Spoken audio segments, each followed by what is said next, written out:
먼저 첫 번째는 장래성 없다 이미 철수 전문가는 이라고 제목을 붙여봤습니다. 경향신문 보도 먼저 좀 사진 보겠습니다. 확률 20%, 최대 140억 배럴, 명확한 도출 근거 내놓을까라고 했는데요. 오늘 액트지오 고문이 기자회견을 엽니다. 많은 국민적 관심이 있고 어떻게 보면 뭐 작은 부티크 석유 탐사 기업의 고문, 전혀 며칠 전까지는 알지 못했던 분야의 전문가가 이제 생방송까지 막 생중계 기자회견 할 텐데요. 그 뉴스의 핵심이 된 그런 어떻게 보면 좀 이례적인 상황입니다. 그런데요, 그 중에 이제 기자회견을 앞두고 지금 핵심적인 논란이 되고 있는 게 바로 하나가 더 있습니다. 이 우리 정부가 시추 탐사를 결정한 대통령이 직접 발표한 그것을 포함한 동해안의 그 광구를 사실은 호주의 우드사이드라는 큰 탐사 기업이 이미 쭉 분석을 해왔고, 그러다가 이거 경제성 없다고 하면서 지난해 1월 완전히 손 떼고 철수했다는 겁니다. 자, 그럼 뭡니까? 가능성 있다라고 대통령까지 나서서 발표했는데 거기 포함해서 이 동해안 쪽에 호주의 유명한 그 석유 탐사 기업이 손을 뗐다고? 그럼 뭐야, 이거 어떻게 봐야 돼? 이런 궁금증, 물음표가 찍힐 수밖에 없는 것이죠. 자, 이겁니다. 요게 이제 2007년부터 한국석유공사와 동해 심해 가스전 공동 탐사를 진행했던 호주의 석유개발 회사 우드사이드의 전반기 지난해 보고서입니다. 어나운스먼트 그래가지고 half year report라고 돼 있죠 여기. 자, 요건데요. 이런 대목이 나옵니다. 탐사 포트폴리오를 최적화하면서 더 이상 장래성이 없는 광구에서 철수했다라고 하면서 캐나다, Republic of Korea and Myanmar, 한국이 들어가 있죠. Republic of Korea가 들어가 있죠. 자, 우드사이드라는 회사는 탐사 포트폴리오를 최적화하면서 옵티마이즈 하면서 더 이상 장래성이 없는 광구에서 철수했다. 요게 좀 오묘합니다. 요 대목 어떻게 봐야 하느냐. 오묘합니다. 장래성이 없는, 그러니까 석유나 가스가 있긴 있는데 그 가능성에 비해서 막대한 돈을 투입하는 게 조금 무리다라고 한 것인지, 아니면 석유나 가스가 아예 뭐 없다고 본 것인지 등등. 그러니까 장래성이 없는 광구라는 표현 자체로는 어떤 가치 판단이 있는지는 섣불리 단정하기 어렵습니다만, 우리가 흔히 그냥 생각할 때 장래성이 없는 곳인데 다른 액트지오라는 회사가 와가지고 이거 가능성 있다라고 하면서 지금 대통령이 시추 탐사 결정했네? 이렇게 논리가 흘러가는 것이죠. 국민적 의문 당연히 들 수밖에 없는 것이죠. 그런데 정부는 이에 대해서 즉각 반발하고 있습니다. 뭐라고 했냐면요, 아니다, 이 우드사이드라는 회사가 철수하고 나서 그 다음에 추가적인 자료와 근거들을 토대로 액트지오가 새롭게 더 분석을 한 것이다라는 게 첫 번째 반박이고, 두 번째는 이 우드사이드가 철수한 것은 우드사이드가 뭐 구조조정, 다른 회사와 뭐 인수되고 이런 과정을 거치면서 사업을 재조정하면서 철수한 것이지 이 광구 자체의 아예 가능성이 희박해서 철수한 게 아니다, 이런 취지로 해명을 했습니다. 이 두 가지 해명을 내놨습니다. 하지만 중앙일보 오늘 볼게요. 모호한 사업성에 정치셈법 대상돼가는 동해 유전이라고 하면서 계속 논란이 있으니까 야당도 이제 국면 전환을 위한 정치쇼다라는 비판, 더욱 목소리가 거세지고 있고요. 정쟁 피하려면 엄밀한 경제성 분석을 앞서야 한다라고 말을 했습니다. 경향신문도 오늘 사설에서요, 글로벌 대기업도 손뗀 동해 광구 하나부터 열까지 의혹이다라고 하면서 계속해서 물음표가 찍히고 있는 이 상황을 지적하고 있습니다. 게다가 이렇게 물음표가 찍힐 수밖에 없는, 사실 석유 가스 탐사라는 게 사실은 굉장한 작은 가능성에서부터 도전하는, 어떻게 보면 되게 과학적인 도전인 거잖아요. 이 과학적인 도전의 영역, 작은 가능성에서부터 가능성 키워가는 이 영역에 초기 단계에 윤석열 대통령이 직접 첫 번째 국정 브리핑으로 대통령이 직접 나서서 브리핑한 것, 이게 오히려 정치적 공방으로 이어지게 했다라는 지적도 하고 있는 것이죠. 정부가 20% 확률이라고 했잖아요. 그래서 저도 지난번에 그렇게 설명드렸고 많은 언론에서 흔히 이제 시추 탐사를 하게 되는데 그러면 5번을 뚫으면 한 번은 성공하게 뭐 성공할 가능성이 크다. 뭐 이 정도로 해석했는데 꼭 그렇다고 볼 수 없다. 이렇게 설명한 부분이 인상 깊습니다. 그러니까 이게 굉장히 극초기 단계이고 어떻게 보면 이제 앞으로 갈 길이 먼 상황이기 때문에 그 탐사라는 것이 탐사의 그 20%라는 가능성은 이 사업에 대해서 설명을 할 때 뭐 다른 나라에선 이랬는데 7%였는데 이번은 지금 단계에서 20% 확률이 있습니다 정도로 이렇게 비교를 하기 위한 어떤 수치인 거지 이게 꼭 뭐 10번 뚫어서 그중에 2번은 성공합니다. 뭐 이게 아니라는 거죠. 그러니까 이거는 굉장히 낮아질 수도 뭐 하면서 높아질 수도 있는 그러니까 20%라는 착시에 빠지면 안 될 것 같습니다. 그렇게 좀 해석이 될 것 같고요. 지금 1,500분 가까이 계속 접속해서 여러 의견을 남겨주고 계신데 이 사안이 워낙 좀 복잡하기도 하고 그렇기 때문에 이 최경식 교수 저희가 다시 보기로도 이제 인터뷰를 또 올려드릴 텐데요. 공유를 많이 해주시면 좋을 것 같습니다. 자, 그래서 이렇게 중앙일보도 뭐 경향신문도 사설을 통해서 사업성 모호하다는 것을 계속 지적을 하고 있는 것이죠.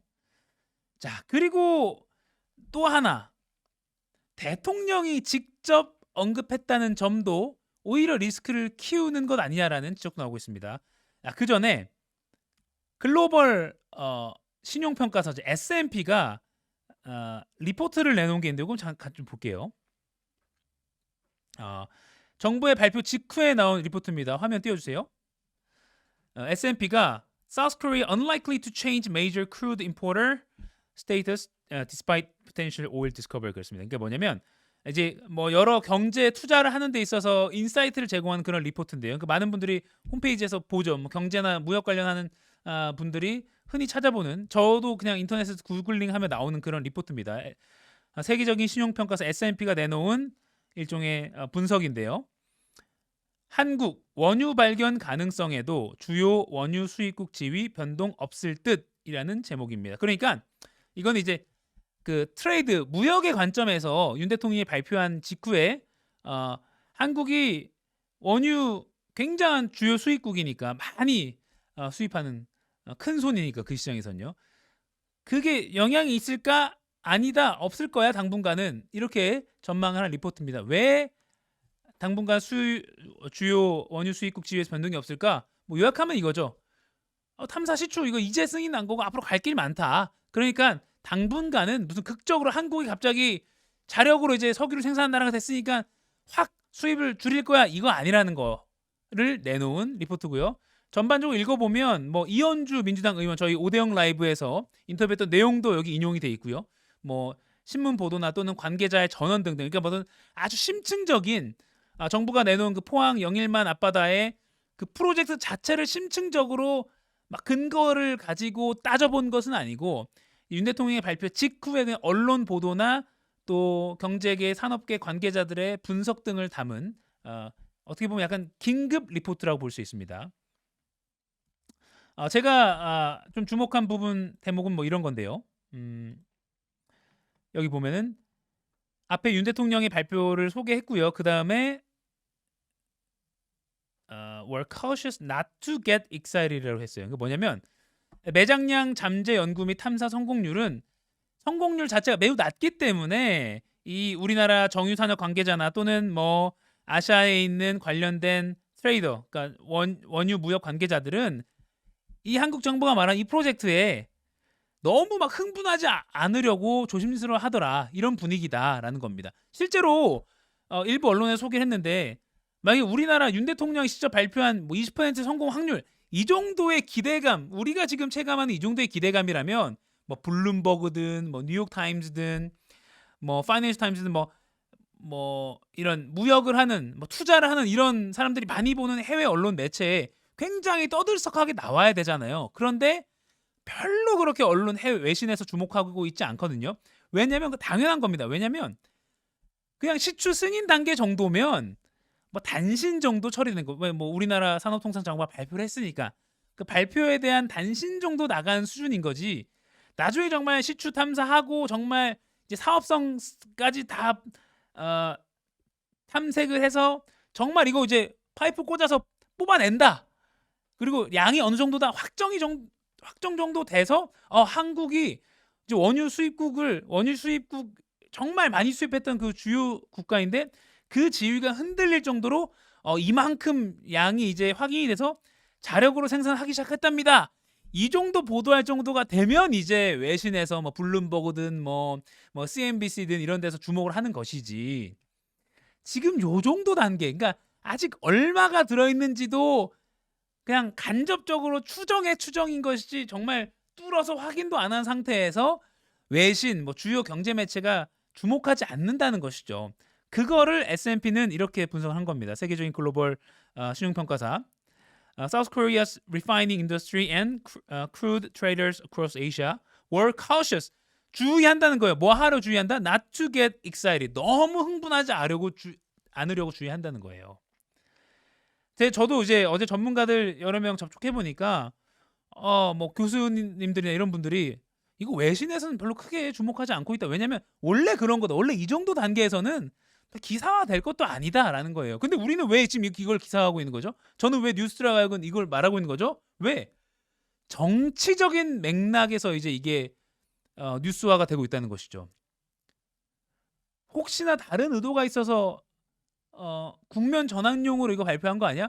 굳이 왜 대통령이 취임 후 처음으로 국정 브리핑이라는 새로운 형식으로 국민들과 소통을 한다는데 이 소식을 가지고 온 거야? 또 산업통상자원부는 대통령이 발표한다는 거 직전까지도 모르고 있었대. 그리고 용산에서 그냥 밀어붙인 거 아니야? 이거 발표하자 라고 한 거 아니야? 또 20% 확률? 그런데 호주의 회사는 이거 진작에 철수했다던데 사업성 없다면서? 물음표가 계속 찍히니까 결국에는 뭡니까?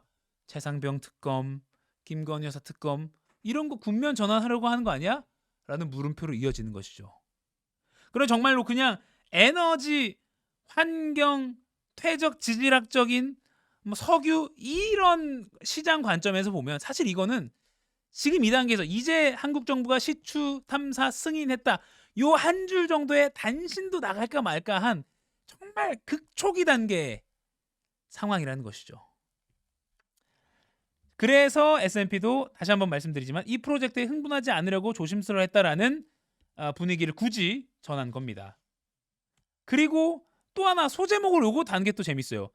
political motive를 적었어요. 정치적인 동기가 있는 것 아니냐라는 한국 내에 그런 정치권 또는 언론에서 분석이 있다는 것을 또 한 패러그래프를 이렇게 다루고 있는데요.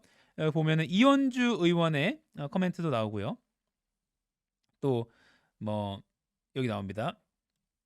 Yoon's approval rating was as low as 21% in recent media polls. 그러니까 approval rating이라는 건 이제 국정 지지율이죠. 윤 대통령의 지지율이 21% 한국 언론의 그 여론조사에 따르면이라고 말을 한 거예요. 그러니까 지금 한국의 석유, 가스 시추 소식을 분석하면서 21%윤 대통령 지지율 이렇게 낮다라는 것까지 들어갈 정도. 정치적 동기라는 소제목을 달아서 한 패러그래프가 작성될 정도. S&P가 이 사안을 어떻게 바라보는지 간접적으로 볼 수가 있는 겁니다. 한국일보가 브라질 출신 깜짝 스타의 입이라고 해서 박상준 산업부장이 칼럼을 하나 썼는데 이거 재밌어서 가지고 와봤습니다. 액트지오사의 빅토르 아브레브 이 박사죠. 브라질 출신 깜짝 스타가 바로 이 사람이죠. 이 사람의 이제 분석 결과죠. 물론 아까 최경식 박사의 설명에 따르면 업계나 이 학계에서 굉장히 이 액트지오라는 회사는 모르겠지만 이 아브레유 박사 자체는 굉장히 권위 있고 분석을 잘하기로 명성이 있는 사람이다라는 것은 방금 최 교수의 설명에서도 확인할 수가 있었는데 이 사람의 입에 오늘 이제 잠시 후에 뭐 다 기자회견 하잖아요. 다 매달려 있다는 게 이거 어떻게 봐야 되는 것이냐. 그리고 자원 개발은 낮은 가능성을 보고 시도와 실패를 되풀이하는 과정이다.